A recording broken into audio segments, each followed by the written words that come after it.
Welcome, welcome, welcome. My name is Mikkel Thorup, and this is the Expat Money Show. Today's guest has always had an interest in precious metals. On a whim, he quit a high-paying job to become one of the first full-time employees of UPMA, Utah Precious Metals Association. He was able to grow the organization from 400 members to over 25,000 members. In 2019, he created the gold product known as Goldback. This exhibited gold in splendor quantities for the first time. Using a patent production process, he effectively set up a novel product in one of the oldest industries known to man. Please welcome to the show, Jeremy Cordon. Jeremy, how are you? Doing all right. Thanks for having me here. Pleasure is all mine. Why don't we take a minute and kind of walk people through your backstory? How did you get interested in precious metals? How did you get going with UPMA?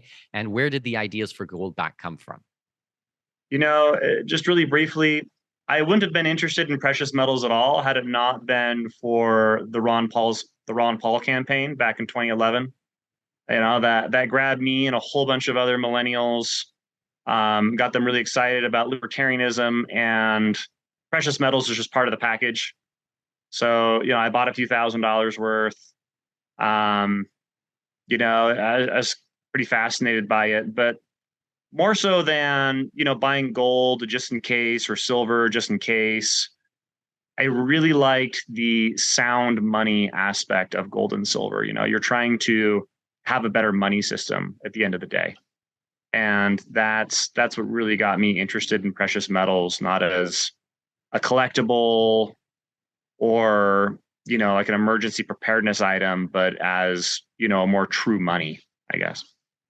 Okay. And then from there, I mean, that's quite a leap from having an interest in precious metals to actually going out there and creating it. And for those on the video, I actually have brought some of the Goldbacks from that I purchased, a couple of months ago, I think before you and I got connected. I mean, this is a very unique product. So how did you go from a interest in precious metals to developing something so unique? Okay, that's a fair question. A lot of your you might be familiar with the Utah Legal Tender Act of 2011. That was drafted by my business partner, and that's the guy I ended up working for. And he really had the same aim that I did, where he wasn't just trying to sell gold and silver, he was trying to make gold and silver money, right? Which I think really captured, a lot of imagination, and for me especially. And he's just here in Utah. He's, same neck of the woods. So I worked for him, and that was very much our goal with the United Precious Metals Association, that we were trying to get people to use gold and silver as money again. We actually did a crypto project where we thought that maybe with like a crypto technology, people would be spending gold again if we could just make it small enough. And it just wasn't that successful. People told me over and over again was, hey, it's not that I don't trust you. It's I don't trust the government. I don't trust that they're not going to roll through your wall with a tank and take all the gold. So I don't really want your gold cryptocurrency, because if you don't hold it, you don't own it. And it was around that time in 2018 that I met Valorum at one of these trade shows, and they're the manufacturing company for the Goldback. And I saw what they had, and you had these, you kind of had this, golden ticket like technology where gold could get really small, and that fascinated me. They couldn't go that small then, but I helped them raise a whole bunch of money and built up that relationship.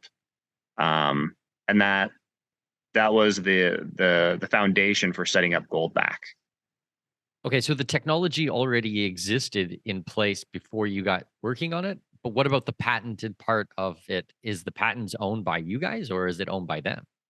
So the technology in terms of how Goldbacks are actually done, they're all controlled and made by Valorum. Okay. They couldn't go as small as a Goldback when I found them. They were doing about 1/10 of a gram, whereas a Goldback is about 1/3 that size. But by 2019 they could, and that's when we started the Goldback. Okay. So it was very much, being in the right place at the right time, and the technology being at the right place to execute on it. Goldback couldn't have happened a year earlier because the technology simply wasn't there yet. Yeah. Well, traditionally, when we think about precious metals as money, obviously, I mean, we can go back and we talk about Roman history and things like that. But okay, put all of that behind us. Usually, when people are thinking about actually spending precious metals, it might be spending eagles or maple leafs or things like this, or maybe some junk silver, some coins from, pre 1970s. But, you know, this is a very unique way of doing it because, um, first of all, I guess that the art itself is very, very unique and has a lot of story to it. I think that also people are just so used to having a bill in their wallet opposed to carrying around a gold coin at, whatever we're talking right now, 1850, $1900, Right. an ounce. So there's advantages, I suppose, that has come really just over the last year, or the last couple of years with this type of technology. No, I think so. When my wife got married, I told her, I said, what I wanted to do is I wanted to leave the United States. I actually wanted to move down to Chile, and we were going to get a sailboat. And you can see a sailboat behind me. We wanted to leave the country, and my thought was, I'm going to have these gold or silver coins in my boat, like a pirate, right? And they're going to be, sewn in somewhere in some secret spot that the customs people won't find. And, wherever I go, if it's the Caribbean or whatever, I might be able to pull out, a coin and trade it for whatever the local currency is, and you have to do that because, if you come out and you have a coin, China has made so many fake coins for gold and silver that unless you're an expert, you shouldn't have a lot of confidence in whether or not your coin is even real, and that trickles down to the end user. Also, if you're going to have a gold coin, who's going to take that from you and for what? I mean, how often are you doing a $2,000 transaction in the Bahamas? Yeah, no doubt. Or Puerto Rico or wherever you end up. The Goldback is really designed for bartering directly with individuals, and you're skipping the step where you turn it into the local currency altogether because you're bartering with gold. The whole thing is gold. And this thing, it's worth like $4. So it's a very tradable, usable form of gold, as opposed to a coin. And by the way, Goldbacks have never been counterfeited. Okay. Well, that's interesting. Has it been attempted? Have others tried to replicate this? Not really. I mean, imagine you're a counterfeiter. All right. You want to make some fake stuff. If you can pass off a fake gold eagle or a fake gold bar, that's a $2,000 payoff for you. Sure. And by the way, you can do it with about $30,000 worth of equipment, right? Old mints. I mean, the technology's been around for a long, long time. It's not proprietary. It's not secret. It's not even expensive to do. And I think that's part of why we're seeing so many fakes.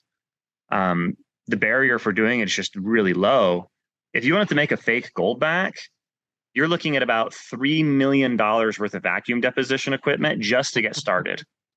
Plus, you got to make on the low end a $4 coin, and on the high end, what is the highest it goes? The most expensive Goldback is close to $200.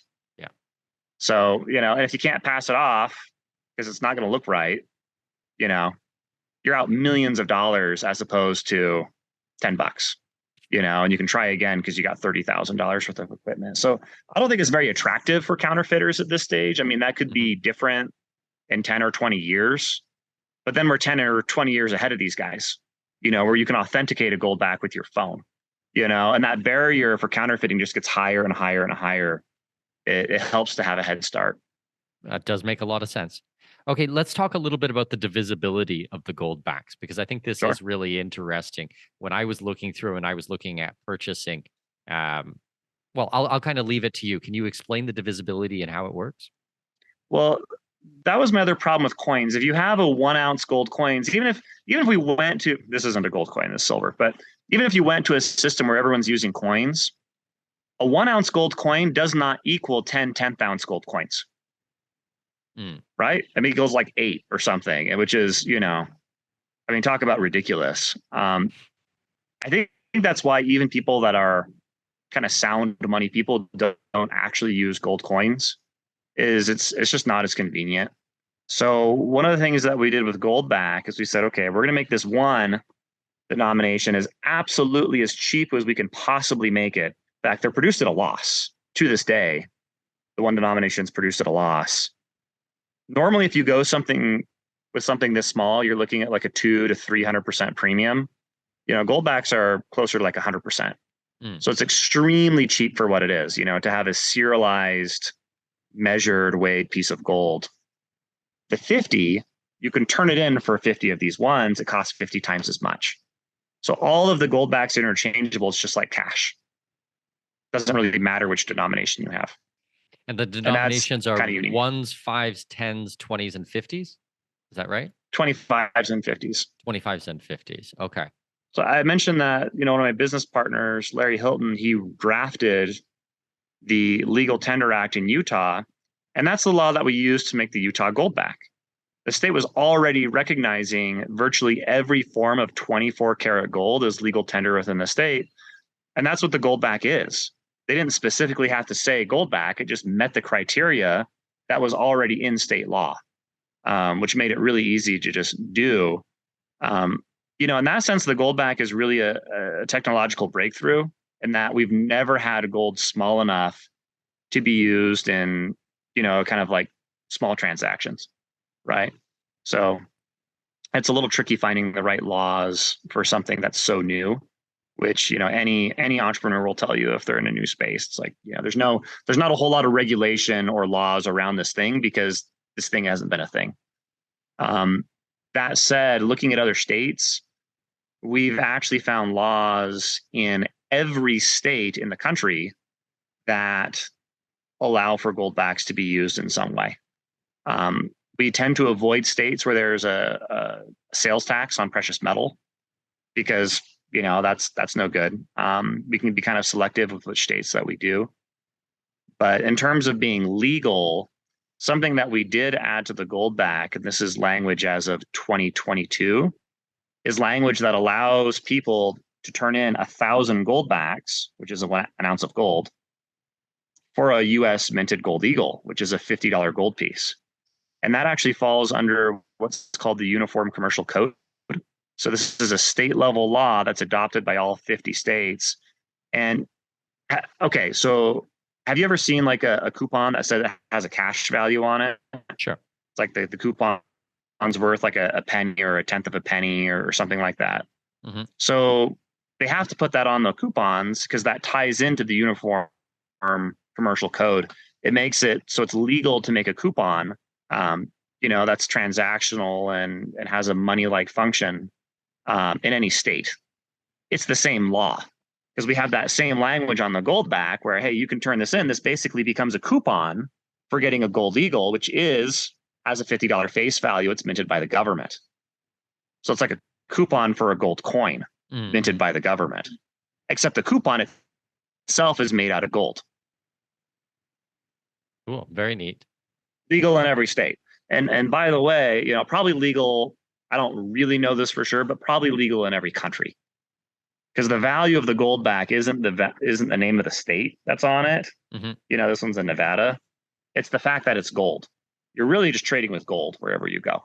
Mm-hmm. So you guys already have these issued from, I believe it's 4 states or 5 states. If it's available in all 50 of them, and we take out the ones that have the sales tax on precious metals, why did you choose these 4 ones? Obviously, Utah, okay, that makes sense because that's where you guys are based. But where was the direction of the company for the remaining ones? That's a really good question. Nevada, when we did Utah, we didn't think that we were going to do any other states. Okay. We thought, hey, this is just going to be a Utah currency. That's it. It's just going to circulate in Utah. That's all we're ever going to do. And we quickly found that 95% of Goldback sales were occurring outside of the state of Utah. Okay. And by the way, they didn't just stop in the United States. We've got sales in Canada. We've got sales Panama. In you got a buyer most here in countries. Panama, so. Yeah, we've shipped Goldbacks all over the world. They're all over the place. They're being sold on, all the continents right now. So, it's become truly international and people are using them all over the world. I don't know to what degree because I don't track it. It's not like cryptocurrency where I know, how and when these things are being used. Um, but I'm getting a lot of stories and people using these in Thailand or in Panama or in Chile or in Brazil or whatever, because again, people are excited to use these because they're gold, right? Now, as far as why we did the states that we did, Nevada was one of our early investors. He wanted to get a Nevada Goldback going, so we decided to do Nevada and try it out, and it was a huge success. We had another sponsor in New Hampshire, and then Wyoming not only had a sponsor, they had a really great state level law. Wyoming has a law that exempts most types of transactions with gold from most forms of taxation. So it's an exceptional place to do Goldbacks. Right now, we have a sponsorship program where new states can be sponsored by somebody, in essence, buying a giant pile of Goldbacks and then leasing it back to the company. We'll make a Goldback for whatever that place is. And we've had people not just interested in U.S. states, but in doing, small countries, things like that all over the world, which is really fun, and setting up these business networks and, facilitating the Goldback as a local currency wherever the new place is. Okay, amazing. Do you guys have plans to do additional states, or do you guys think you'll keep it at these ones? Or I guess maybe it's dependent on who comes forward as sponsors through this. We've had sponsors. We've had people threatening to sponsor every single state in the country except for Delaware. Okay. For whatever reason, no one wants to sponsor Delaware. No one's ever asked us about Delaware. I think it's going to be the last one. Wow. Or maybe Washington, D.C. Yeah, just because they don't have that state law. New York or something a little bit more blue, that would probably be not quite as excited about this as the rest of us. You actually might be surprised. I was surprised. There's been over 2,000 local currency projects in the United States, according to Wikipedia. The vast majority of them were done by leftists in leftist areas. Because think for a minute, like Occupy Wall Street, Shop Local, a lot of the, kind of localism. There's a movement for that on the left. And it's often people on the left that really like local currencies. And we were super surprised to see that with the Goldback. I wasn't looking for it, but a lot of people using Goldbacks. It's across the political spectrum in a way that I didn't anticipate at first. Okay, that's interesting. I would not have guessed that in my first pass through of it, but I suppose it does make sense on some level. I think that also I'll tell you, differences between left and right have drastically changed over the last several years. Sure.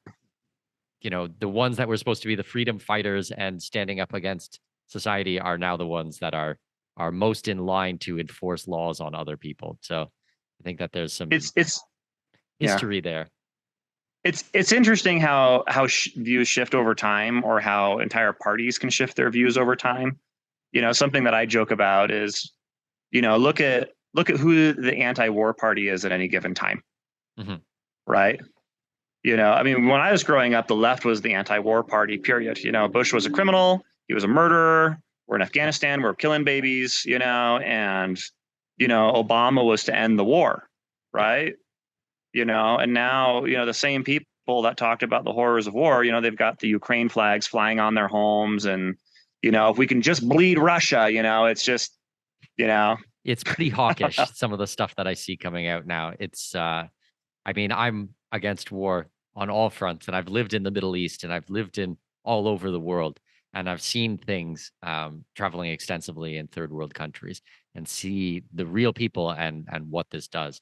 I am absolutely against this on all fronts. So it is very shocking to see, actually, this type of behavior. It's a little disturbing, and I think a lot of it stems down to tribalism, and people identifying with their tribe and their tribe's ideas, and wherever that carries them. And I think that's, why I like hanging out with libertarians so much, is you get all the, kind of the free thinking crowd. It's not as much of a tribe in that sense, in terms of following a leader and doing whatever that leader says all the time, Sure. regardless of principle. But I agree with that's that. more into the weeds, I guess. Well, no, because it is interesting because I think people would like to know where Goldbacks come from, and if it is a bipartisan type of thing, if there are people on the right and the left that are interested in this, then you can expect that the adoption will be a lot faster than if it's just us libertarian-minded people. I mean, we're a fraction of a fraction of the fraction of the overall population. Because I would imagine the idea of this is not just to have a little tiny secret currency that only libertarians and ANCAPs know about. I mean, if we really want to change the world in any meaningful way, it has to be adopted by a lot more people. Right. Is that a fair statement? No, absolutely. And you don't necessarily want a currency getting viewed as a right or left thing. Sure. Right. Because a currency has to be universal. And, I'll ask you a question. Why do you think gold was money to begin with? Well, there's the technical answers of it, like divisibility and the lack of ability for counterfeiting it. And there's a unit. Well, what do they say? It's a unit of count, divisibility, fungibility, and durability. I think those are the 4 or 5. Store of value. Yeah. There's a list. I think Mike Maloney does a really good job. He talks about it in his series. I watched it forever ago. But here's the thing: a lot of things fall under that. It's not just gold. I mean, there's other things Scarcity, that have those characteristics. The other one, durability, and then scarcity. Yeah. Sure, scarcity. I mean, I think that part of the reason why gold was so popular, though, and so widely adopted and used, that isn't talked about as much, is the fact that it's just so pretty. For sure. Right. 100%. Half the gold we're mining is used in jewelry. Why? Yeah. I mean, there's other things that are rare that we're not wearing. Right. And I think it's because, you look at like appeal across political spectrums. Well, what about appeal across gender? Mm-hmm. It's like you need women, and women make 80% of the economic choices to want it, right? As a commodity, or as an asset, or as a money. So, the Goldback, something that is really kind of fun. I think this is the secret sauce for why Goldback is so successful. Is you look at a tiny gold coin, and it's just not going to do the same thing as a dopamine hit as a big gold coin, right? We want the big gold coin. We want to see more gold. Well, you look at a Goldback, and you basically have 1,000th of an ounce. And if it was any thinner, you could start to see through it. Mm-hmm. So in a big way, with a Goldback, you can see all the gold that you're actually getting. Mm-hmm, mm-hmm. So I think it does something very emotional for people when they see it. And I think that's why it appeals so much to people that aren't precious metals people. They're not libertarians. They're not sound money activists. They don't understand what the Fed is, or they don't really understand inflation like you do, or I might. But they want it because it's pretty. They see the golden ticket and they think, oh my gosh, I will totally give you orange juice for that. Mm-hmm. Yeah, so it's the surface area is able to spread it out considerably. Now, it kind of reminds me of a funny story. So when I first got married to my wife is from mainland China, and I think I showed her, I think I was ordering some gold, or some gold came in or something like that, and there was a few bars. And I showed it to her, and she was like, wow, it's so beautiful. And I was like, yeah, exactly. And now with our daughter, when she picks up like a US dollar or some coins or something like that, we're like, as soon as she's done handling it, or we're trying to teach her about it, we're like, okay, go wash your hands. So it's kind of like this, with US dollars and normal fiat currency, you wash your hands after you touch it because it's dirty. With the precious metals, you wash your hands before because you don't want to get it dirty. Like, it's got this intrinsic beauty to it that you want to protect. And I think that is inherent in human beings. There is something magical about it. There's something esoteric. I know that is not a logical conclusion, but we are not logical beings. We are emotional beings. And there is something emotional about precious metals. Yeah, no, I think you're right. So capturing that, you know, it's really exciting. I mean, if you ever take a Goldback with you and try to use it as a tip somewhere, or give it to someone that you just know has never, really handled precious metals, the reaction that you get is really visceral most of the time. People will get really excited. I've had waitresses, they go and they show all the other waitresses, and then they show all the cooks, and then everyone's asking about where they get them. And, it's just this really exciting thing. And, you tip somebody $5 and like, you're never going to get that experience. You're never going to get that reaction. It's more of a banal thing, whereas, but I think that's what you have to have for a new currency to be successful. And in terms of just raw success, the Goldback has already outpaced the success of all other 2000 local currencies in the US combined. It's the most successful local currency in US history. That's cool. That's very cool. Okay, talk to me about the art a little bit on these, because I was looking at the ones that I ordered. I ordered a number of different ones because I really appreciated the art. I assume that there are some serious symbolism, or maybe I would guess that there's got to be some type of Easter eggs in these types of art. Can you walk us through any of that? Or maybe I'm just imagining things. Maybe it doesn't exist at all. No, sure. I mean, if you're going to make money carries a whole lot of symbolism. If I were to summarize some of the symbolism you're going to see in Goldbacks is, for starters, we're trying to capture state history.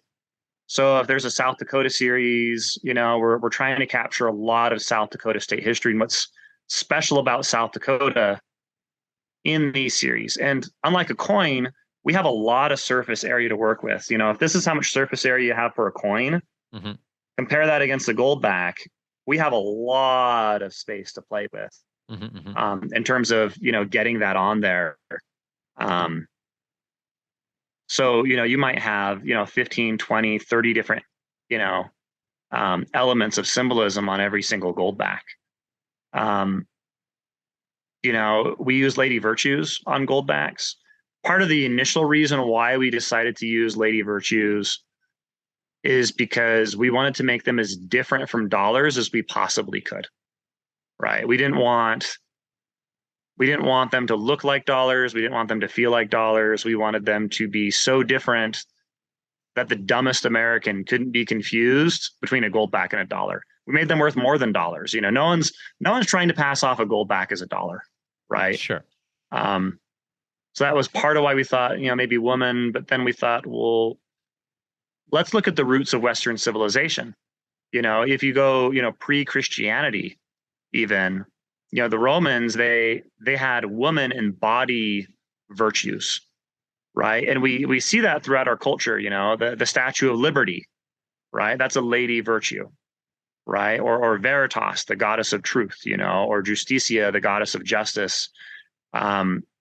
It's a virtue of Western civilization embodied as a woman, and that's what we're using on the Goldbacks themselves. They'll often get, have a tire that correlates to something in state history, the people in state history. So for Utah, it starts with like a Ute, Native American. For Nevada, I think it's almost more like a Catholic, like Virgin Mary kind of image on the Nevada one. So you see these things that have roots in the cultures of those places. And I think that's part of what really resonates with people is they feel like there's a lot going on in terms of, symbolism and meaning behind a Goldback. Well, I know when I got mine in the mail, I showed my wife once again. She was very excited, and we sat down for probably like an hour and just kind of like looking at it and discussing it and having a conversation about it and kind of looking at things. I didn't do any research or if there is any literature on the meaning of any of them, but just appreciate it as a piece of art and then trying to, I don't know, dissect is maybe not quite the right word, but like think it through on all of these types of things. But I think that it does ultimately come down to your previous point about why it is so successful. Because if it was just a coin with a buffalo on it or something, or like a maple leaf, like, are you going to spend an hour to actually talk about it and stare at it and have a conversation with your spouse about it? Maybe, maybe not. I don't know. It's a very different type of product, I suppose. You know, I wish I had one on me, but the New Hampshire 50, I'll tell you one of the stories. Mhm. It captures the White Pine Rebellion. I don't know if you're familiar with that or not. Tell me. So the crown came in, the English crown. This is when New Hampshire was a colony. They came in and they said, hey, all of the trees above a certain size in New Hampshire, we're going to reserve those for masts um, in the English Navy, right? So they belong to the king, they belong to the crown, and they had a guy go around New Hampshire and he marked trees with the king's seal, to let everybody know that they couldn't cut down those trees, that those belonged to the king. Well, there was a lumber mill up in New Hampshire somewhere, and they're cutting down trees. They're trying to find ones that qualified that they could cut down. And the sheriff came, and he went into their lumber mill, and he came out and he said, "Hey, you've got however many trees with the king's seal on it." And sure enough, the men came back into their mill and freshly cut, king seals on these trees that were probably the right size but had been missed by the king's men. Well, yeah, it came a legal dispute, right? So the men said, hey, this is illegitimate. These are our trees. They said, no, you have to get fined. So they hired a lawyer. The lawyer went to talk to the governor in the colony and, make the case.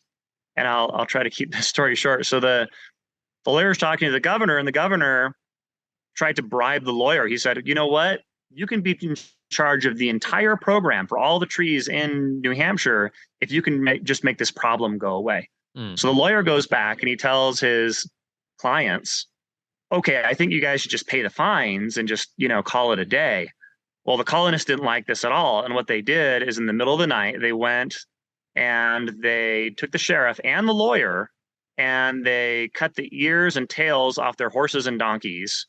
They tarred and feathered the men and sent them out of town on their tailless and earless horses and donkeys. They sent them packing, and they beat them with a stripe for every single tree that was being disputed. So they whipped these guys. And that was the White Pine Rebellion. It was right before the Revolutionary War. I don't know if it was a decade before or 5 years before, but by historians, it's considered one of the first acts of the American Revolution against the. So on the 50 for New Hampshire, you have Liberty, and she's standing over a broken axe and one of the trees that has the king's symbol in it, and she's holding the pine switch, and she's carrying the flag with a pine tree on it, and it says, appeal to God. Because if you can't appeal to the governor, appeal to God. There is natural laws, and if you violate those laws, you're going to be held, to a higher level, right? And that was one of the main flags during the American Revolution, was just had a pine tree on it.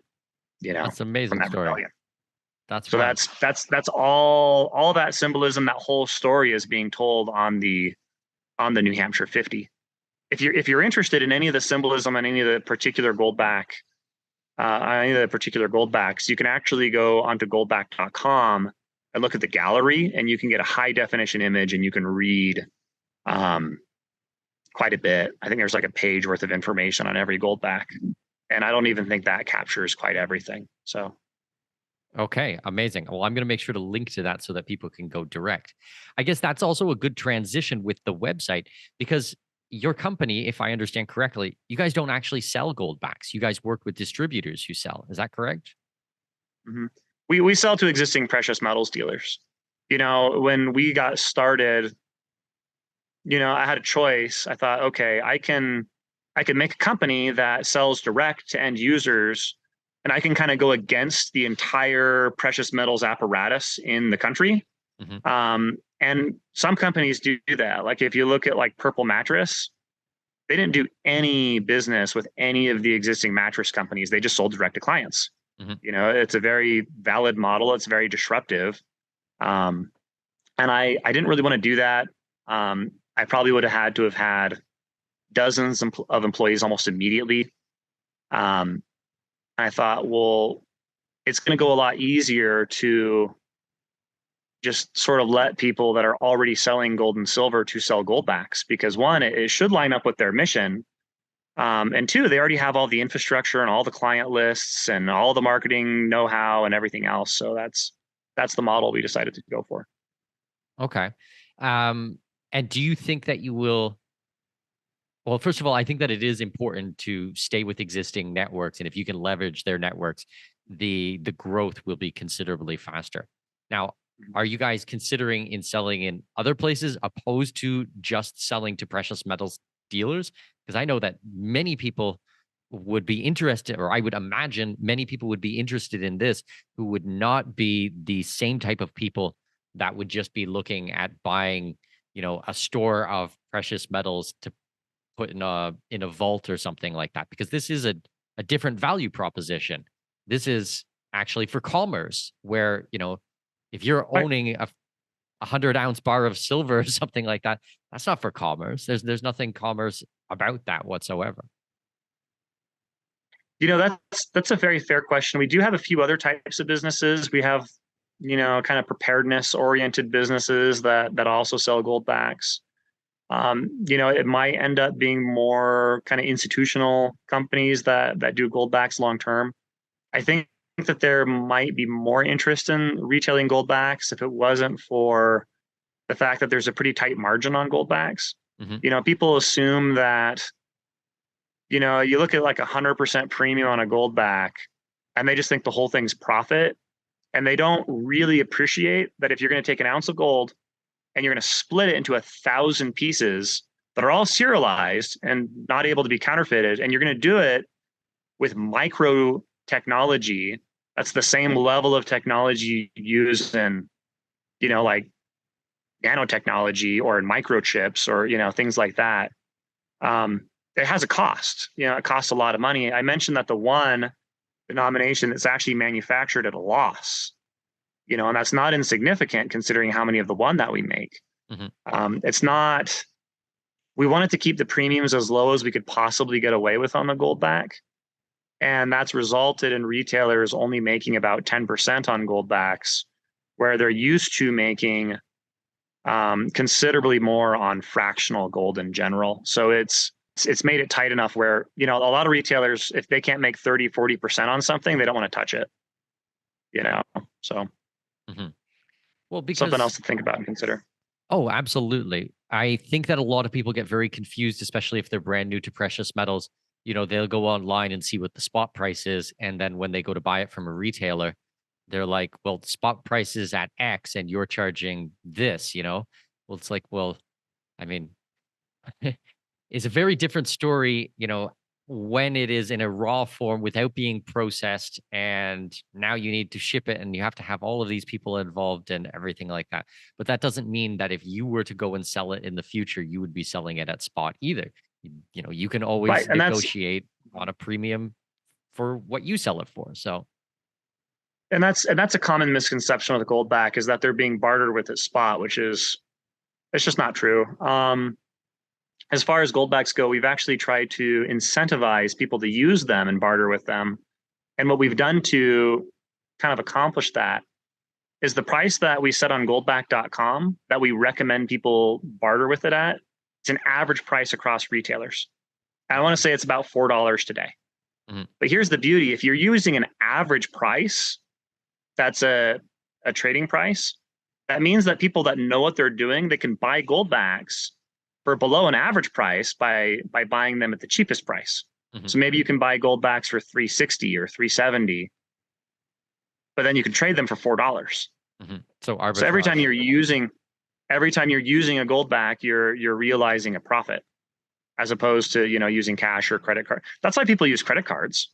Mhm, I mean, yeah, they spy on you. They know all your transactions. I mean, you could use cash and avoid that, but they give you 1% back, mhm. right? They're paying you for that, spying, I guess, or 2% cash back. Whereas with Goldbacks, if you're buying them from the cheaper retailers, you could be realizing, 8 to 10% cash back. You're actually profiting every time you're using sound money instead, and you're spreading sound money while you're doing it. Mhm. So I think that's part of why the Goldback has been successful, is there's a financial incentive to really use Goldbacks as opposed to other payment methods. If people were really losing half their money every time they spent a Goldback, no one would use them. Why would you do that? I mean, that's ridiculous.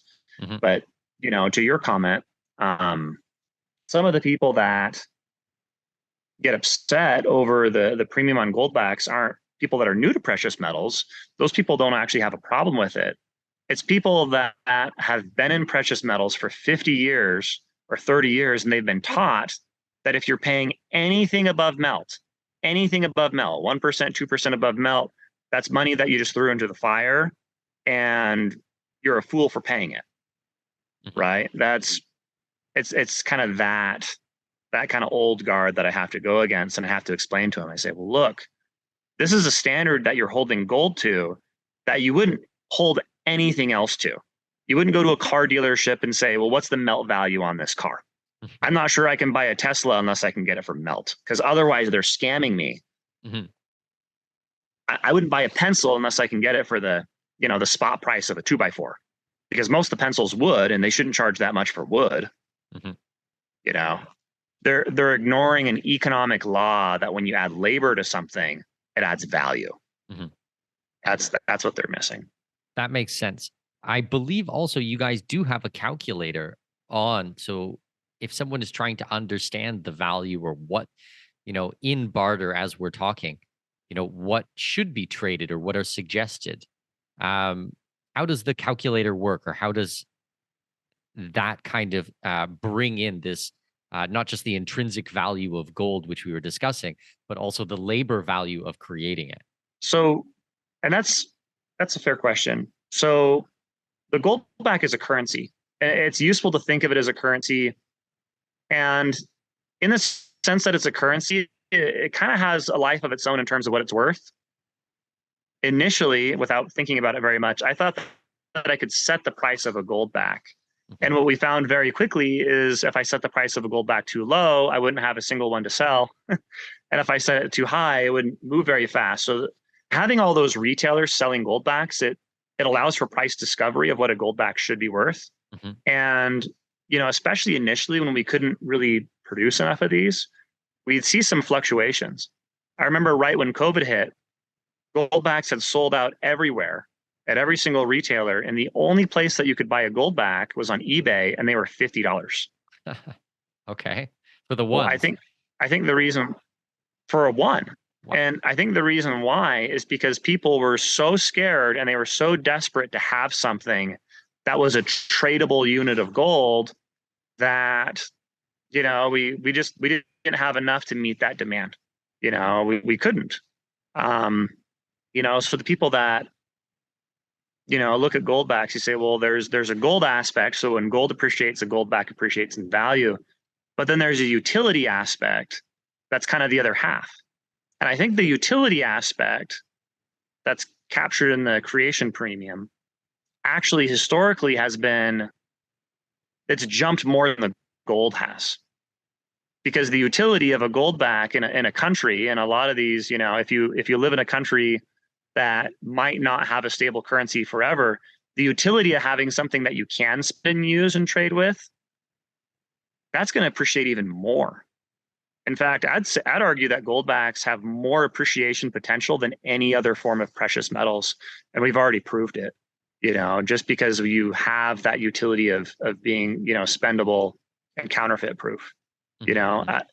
Like for me now, like I don't own any other form of precious metals anymore. It took me a while to kind of fully get there, but now it's like I can't. I wouldn't want a gold coin. I wouldn't know what to do with it other than to turn it in and have the IRS clock in my, capital gains or whatever when I turn it in for whatever the new failing currency I have to use is, Mhm. So I guess that I part don't of know if that me, answers your or question. part of society, we're so used to bringing things back to what are they worth in US dollars.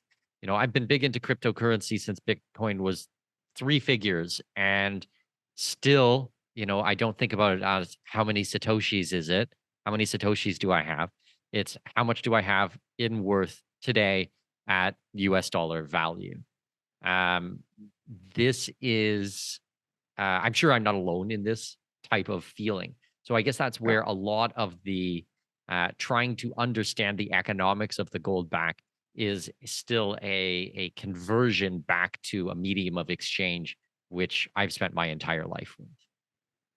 Right. So we do have a calculator. It is on goldback.com. I think we'll eventually incorporate more currencies into it, but it does calculate the value of a gold back in US dollars, and it does it based off an average gold back value.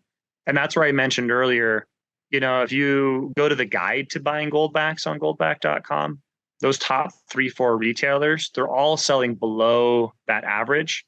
The people that are paying attention are buying gold backs for less expensive. They're bartering with them for a higher value.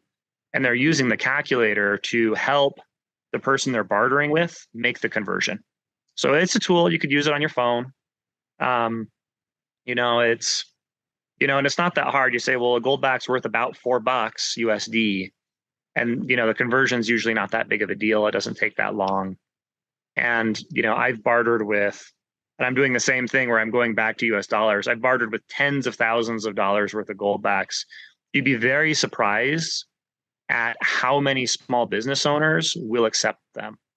We found that number is anywhere from a third to half of small business owners will take gold as payment. I suspect that outside the United States, where there's more currency instability, that number is higher, not lower.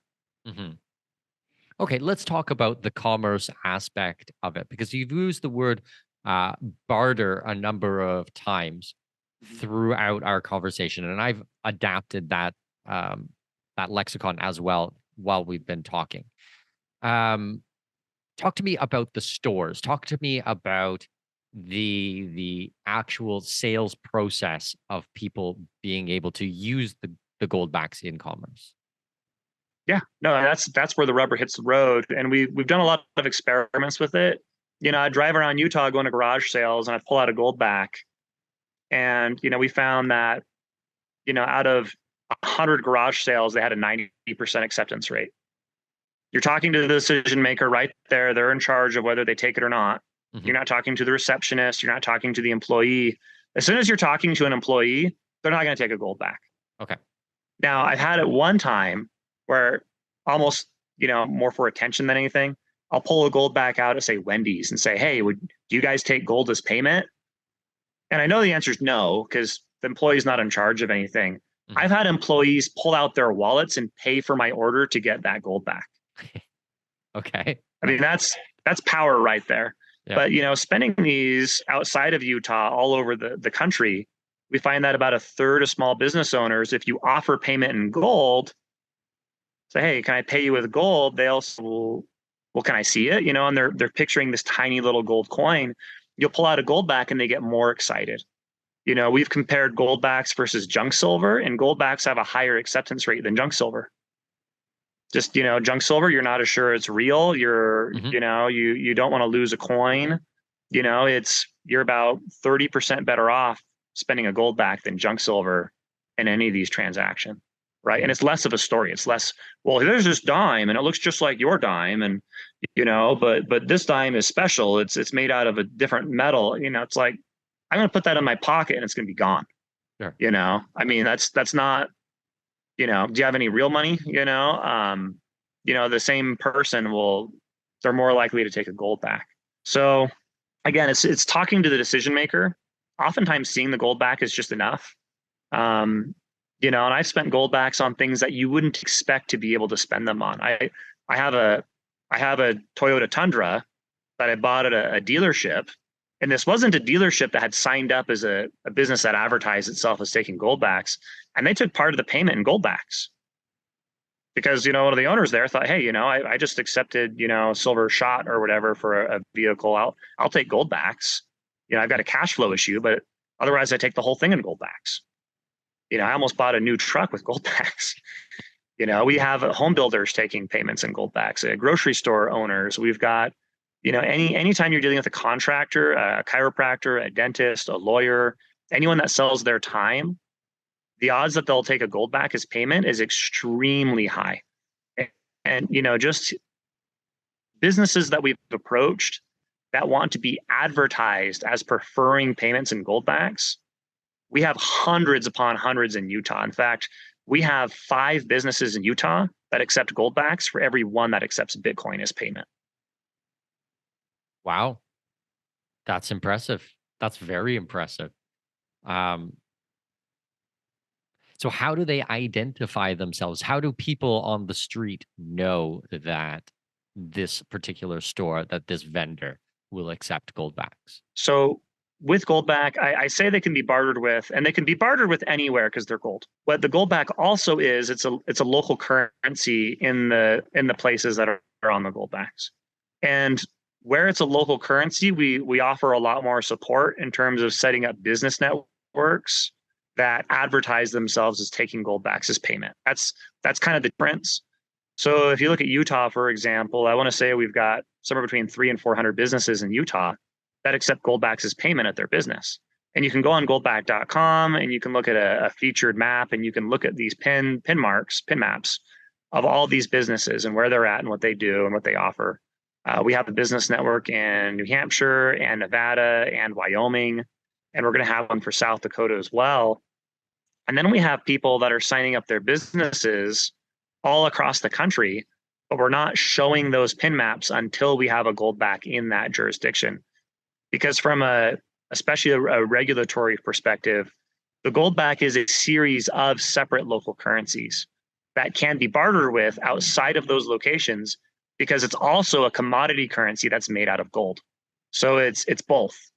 And that's why I've been using the language barter. If I was talking about Goldbacks being used in Utah, I'm more likely to use the word spend. Yeah. They can spend Goldbacks in Utah. You're bartering with them outside the state, just like you would any other gold product. And I think that's, coming from a compliance perspective, because you want to be respectful of all the laws and all the jurisdictions. As far as that goes. Well, also on the commerce side, I can imagine that having stores and shops and business owners who are already accustomed to this is an amazing piece of the network effect. Because yes, you can go in and you can tip it at a restaurant and, tell a little story, or you can go to a garage sale and walk people through it and explain everything like that. And it's going to be fun the first time or the 5th time or maybe even the 10th time, but at some time it's going to get pretty damn old. Like, you're going to be in a rush and you're just going to want to go through, your transaction and get on with your day. Now, by having stores who are already accepting of this, when you go to pay, it should be very streamlined. It should be very, unencumbered to be able to make your transaction. So that network effect of people who already know and understand the system is going to grow. And I would imagine it will grow exponentially. Have you seen that type of network effect with Goldbacks? Yes. And we structured it this way on purpose, where businesses that accept Goldbacks, they have a sticker on the outside of their business on their window that says, "We accept the Goldback," or it's by their cashier, "We accept the Goldback." So even people that aren't using Goldbacks, or they don't even see them being used, they're seeing this, okay, Goldback is a payment method that the hardware store takes, or the car wash takes, or my dentist takes, or my lawyer takes, or my real estate agent takes. And, they could ask a question about it, in which case every single business becomes a point where people are talking about, oh, this is this cool thing that I signed up to do, and I really like it. And, and they'll tell them about Goldbacks for, 30 seconds or a minute. And it's gotten to the point now, especially in Utah, where we have the densest collection of businesses doing Goldbacks, where when I pull out Goldbacks, it's common that people already know what they are. Not just at the stores, but anywhere. I'd be in the line at Costco, and again, I'll pull out a Goldback and say, "You guys don't take gold yet, right?" And the girl says, "No, but I've heard of those." And the lady behind me in line pulls one out of her wallet. Wow. It's really trippy. I'm just like, whoa, I was just, I was just messing around. But people really like them, and they do have that novelty effect where even if you are a waitress and you've been tipped in Goldbacks before 3, 4, 5 times, it's still special to get it the 6th time because it's less than 1% of your tips. So to get one is like, oh, that's so cool. I got another one. I've got 7 other ones in my room, and they're in this special place. And yeah, I was talking to one of the business owners because it's very seamless spending Goldbacks there as a restaurant. They have a lot of customers going through.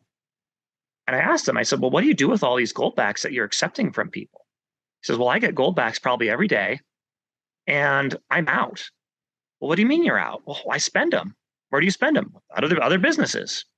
And only half the businesses you're spending at are the advertised business on the official list. The other half are just you just have them on you because you got a Goldback wallet and you're just pulling them out and just checking it out. Hey, I owe you $20. Can I settle that with gold?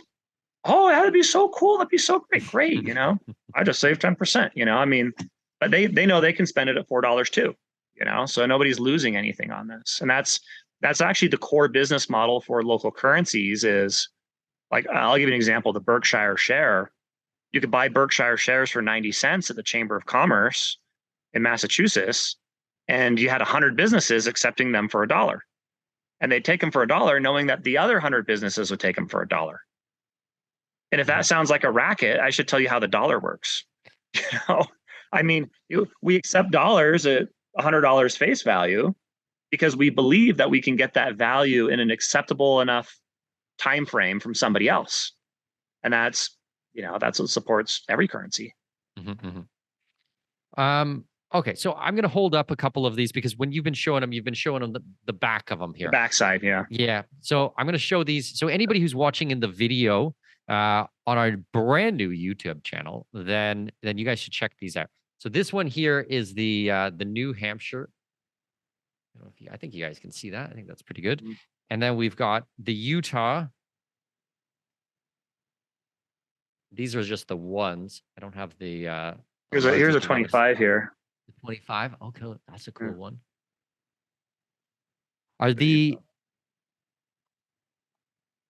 actual sizes of them bigger, or are they thicker when they get up in the higher amounts of gold in them? Both. Gotcha. Both. So we couldn't do a 50 and something the size of a 1. It just wouldn't work. We couldn't do something the size of we couldn't do a 1 in the size of a 50 because you'd see through it. Sure. So it forced us to kind of have different sizes for all the different denominations based off gold content. So this is the Nevada. This is 1/1000th of a troy ounce of 24 karat gold. And then we've got the Wyoming Goldback here is the last one that I've got in front of me. I've got more, but they're not in front of me. Talk to me then about if this is a local state currency. At the very beginning, you mentioned that you could see that this would go internationally. Like, I'm not in the United States. I'm in Panama, and I have state currency here.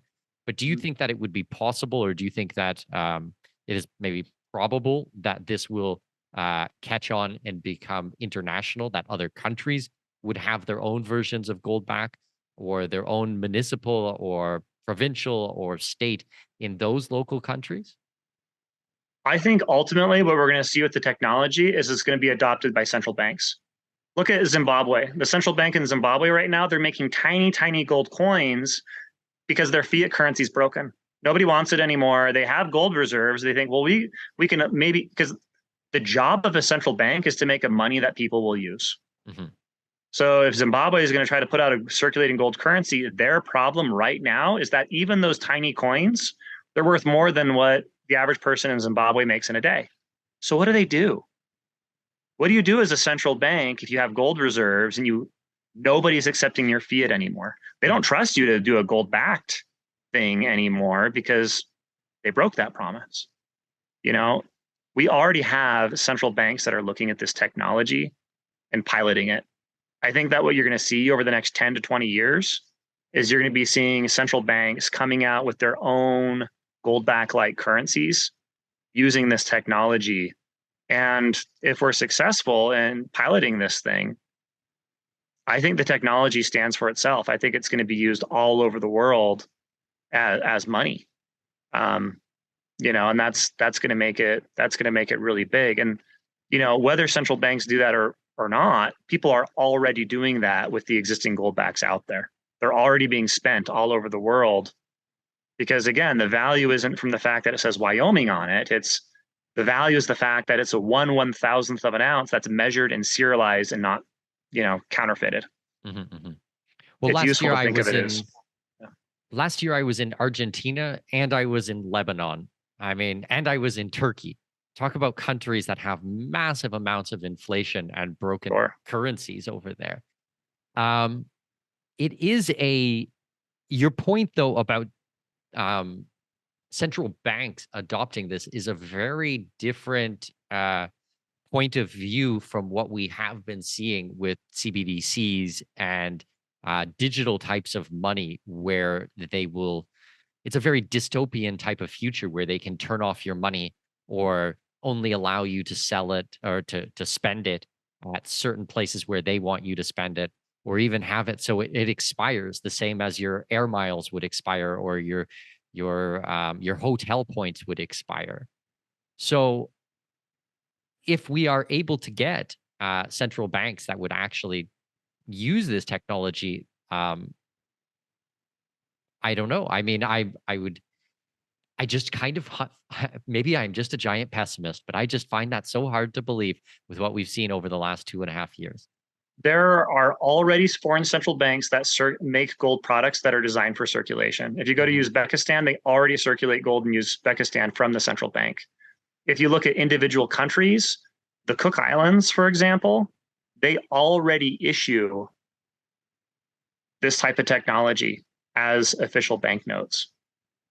So it's already happening. And again, if you're a central bank, you have to make a currency that people use. Your worst case scenario as a central bank is you hyperinflate your currency away, you lost all your power.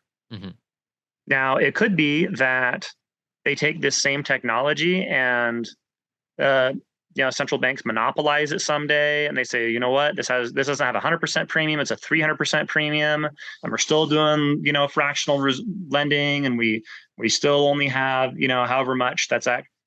You know what? That'd be a huge improvement over what it is today, and they wouldn't need that much gold to completely revamp their own monetary systems.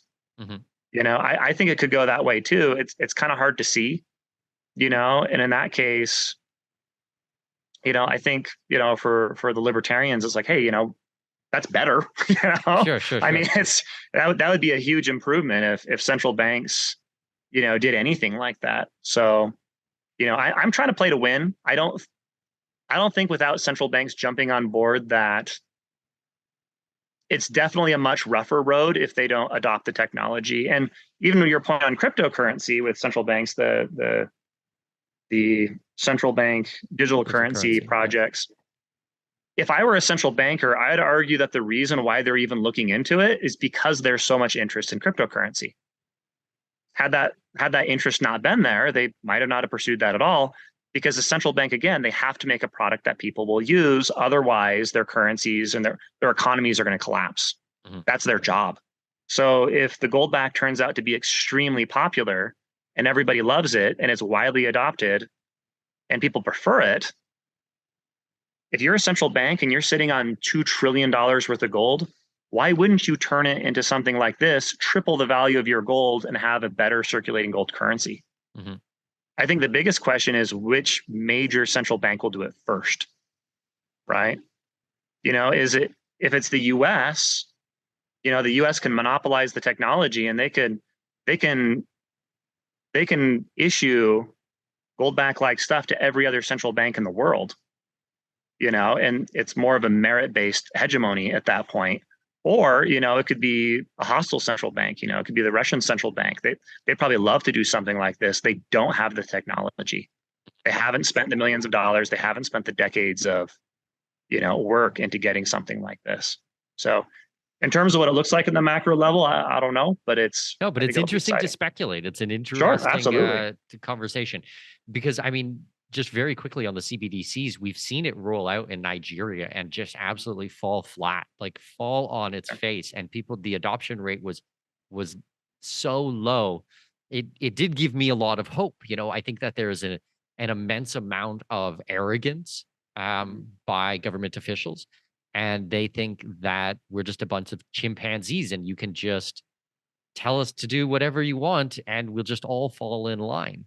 I think that we are seeing ways that people are standing up and fighting back, and it is so important to have other alternatives out there, to have other options out there. And I think that that is why your project is so interesting, for me at least, is because it fits kind of in the parallel economy type of piece of the puzzle. Would I like to see it be absolutely mainstream and everybody get involved and we have sound money? Definitely, 100%. I just think that, or I would I don't even know how to describe it. I think it's going to take a lot for us to get there. I think that it's important, the work that you're doing, and I think it's important, the work that I'm doing and getting the word out there. Sure. But it's going to start as a grassroots. And then one day, if we do get to there, then I would consider that an absolute massive win for humanity. Well, this is a little bit of encouragement. There's already over 1 million people that own Goldbacks. Wow. And it's only been out for a few years and we've been throttled with production. That number would be much, much higher had I been able to produce more. Okay. Every single Goldback that we can produce can sell. And I think a huge amount of the people that are getting into Goldbacks see it as a grassroots cause. Every time they spend or use Goldbacks is a little act of rebellion. They're voting with their dollars, they're voting with their behavior, and they are creating the world that they want to live in through these little microtransactions that they're doing with Goldbacks. And every time that happens, you're educating more people. Mm-hmm. And the barrier to entry and the learning curve for Goldbacks compared to other alternatives like crypto or whatever is just so much lower, which has really made it super successful. So I'm optimistic. I think we're going to win. I feel like I can already see it. But we'll see. We'll see how it goes. I think whether or not we win is going to be largely contingent on how much people push it and support it. So I do appreciate everybody that gets involved and supports it and advances the sound money ball. Amazing. Jeremy, I love it. You are a true freedom fighter. This is an amazing product. I'm super thrilled about the whole thing because, as my listeners know, we are all about solutions on here. We are not just coming on to complain and whinge all day long about the world's problems. I want to be able to present solution, and this is absolutely a solution. So, Jeremy, thank you so much for being on the program. If my listeners want to get a hold of you, if they want to find out more about Goldbacks and your company, where can we send them? Goldback.com. We've got a great list of retailers. We've got videos. We've got tons of resources on there. I just start at Goldback.com, honestly. Amazing. Thank you so much, and I will talk to you soon. No, thanks for having me. I appreciate it.